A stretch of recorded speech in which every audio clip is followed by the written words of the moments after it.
Has your health been covered up? Today, it's Revealing Wholeness with Dr. Troy-Munson, presented to you by Infinity Whole Health.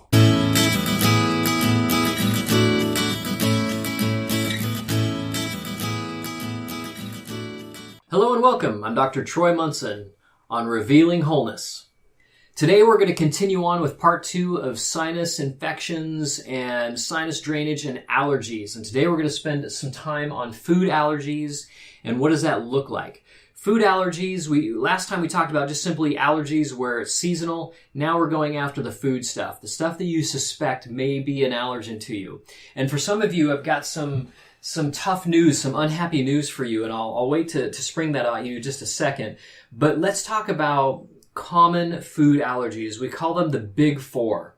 The Big Four common food allergies are wheat or gluten, corn, soy, and milk or dairy.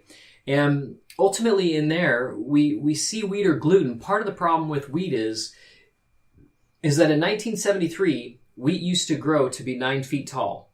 And the wind would come along and knock it down and ruin it and destroy it and ruin the crop.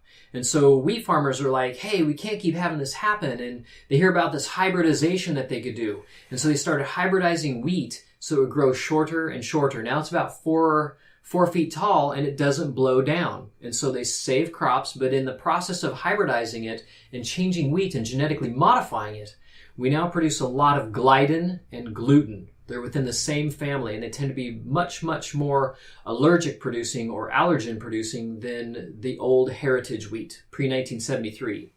So that's a problem with wheat. Corn, it has been so modified, it's hardly corn anymore. So if you're really looking to try to find a corn that is not so genetically modified, that may not be so much of an allergy to you, would be like white corn or blue corn. Now, a little funny story. I love corn, and I know whatever food somebody loves, they're often allergic to. We love the foods that kind of give us a rush. Every time we eat something that's an allergy to us, it's going to kick our adrenals.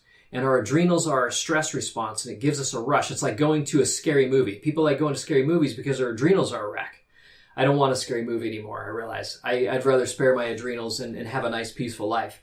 But when I eat corn, it doesn't matter how much, the next day I'll wake up and my neck will be sore. And I've had a number of motor vehicle accidents and concussions playing sports most of my life, and it seems to be kind of a weakness. So it's kind of a tell for me. You may find that you have a tell. Hey, every time I do a food allergy, I notice this, or I notice that.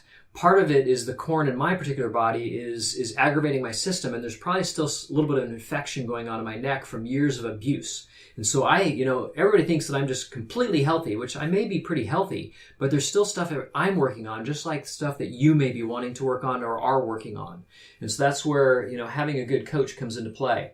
Soy, there are so many different types of soy. You may find some you react to, some you don't. But ultimately, I would just simply stay away because there's a lot of estrogens in soy. If you're going to eat it fermented, fine, that will denature the estrogens. But overall, soy we find just being an issue.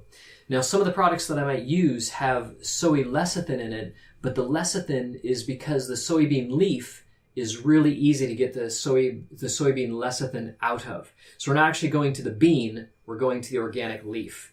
And so it's a little different. So be cautious when you see things, because sometimes it's okay where they're deriving it from. Milk, I've done talks on, and pasteurized milk we're absolutely against because pasteurization destroys the milk and everything in it and kills all the bacteria and explodes them. And now you've got all the body parts of the bacteria that are floating in the milk, and those are the actual histamines that you're allergic to.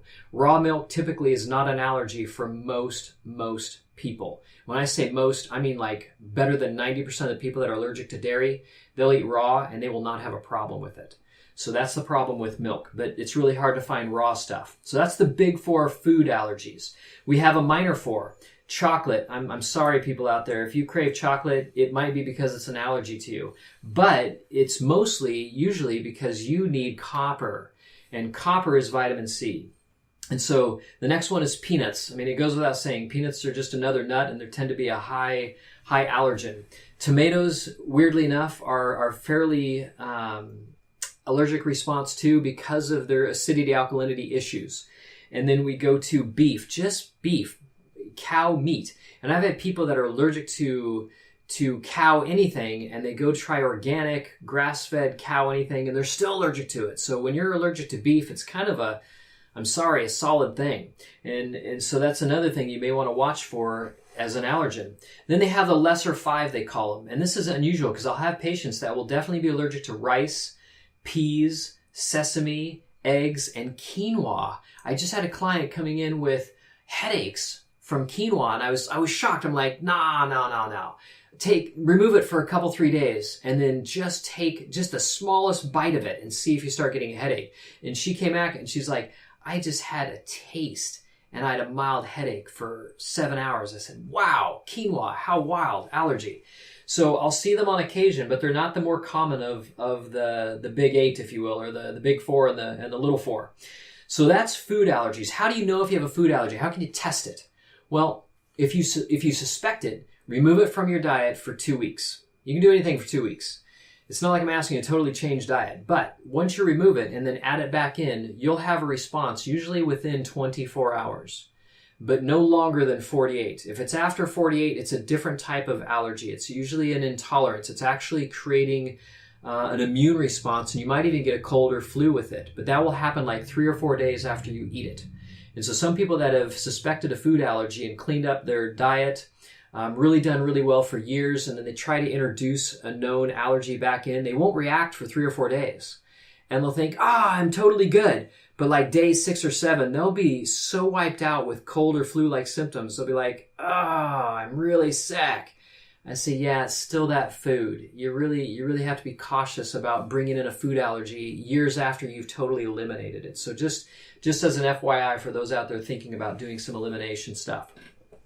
And then, last and certainly not least, I want to cover liver one more time. The liver itself is really the healing organ, and it is the repository for all of our nutrients. It's the filter, but actually holds all of our nutrients. And so as you begin to change diet and really add whole foods like really good fats, grass-fed butter, grass-fed beef, eating the fat, even flaxseed oils and those kinds of things, we're finding better and better organic sources. They'll start adding more and more nutrient value to your body, and your liver is going to pick all that up. Things that tend to destroy liver, we see a lot more fatty livers, and we point towards corn syrup. So high fructose corn syrup, again, corn, genetically modified, they're going to make a syrup out of it. It's going to attack our adrenals because we're probably allergic to it, but it's also going to really be tough on the sugar content in our blood. It's going to spike. And so all those things tend to inhibit our ability to handle allergies. So you may find as you clean up your diet, hey, I can handle some of those food allergies that I used to react to. I just have to be careful how much I do. I can't overdo it. And that's pretty typical across the board with most people as well. So for some of you, there's good news on food allergies. Others, you're going to find out that you cannot do some of the things you're doing, but at least you'll have the knowledge and know, and we'll try to do it in another way. So until next time, I'm Dr. Troy Munson on Revealing Wholeness. This concludes another episode of Revealing Wholeness with Dr. Troy Munson. If you have any questions concerning this podcast or others, you can reach Dr. Munson by email at chiroman, that's CHIRO man, @dr.com. Or you can call him at his office during office operation hours at 360-893-8586. This show is sponsored by Infinity Whole Health on the Disruptors Podcast Network.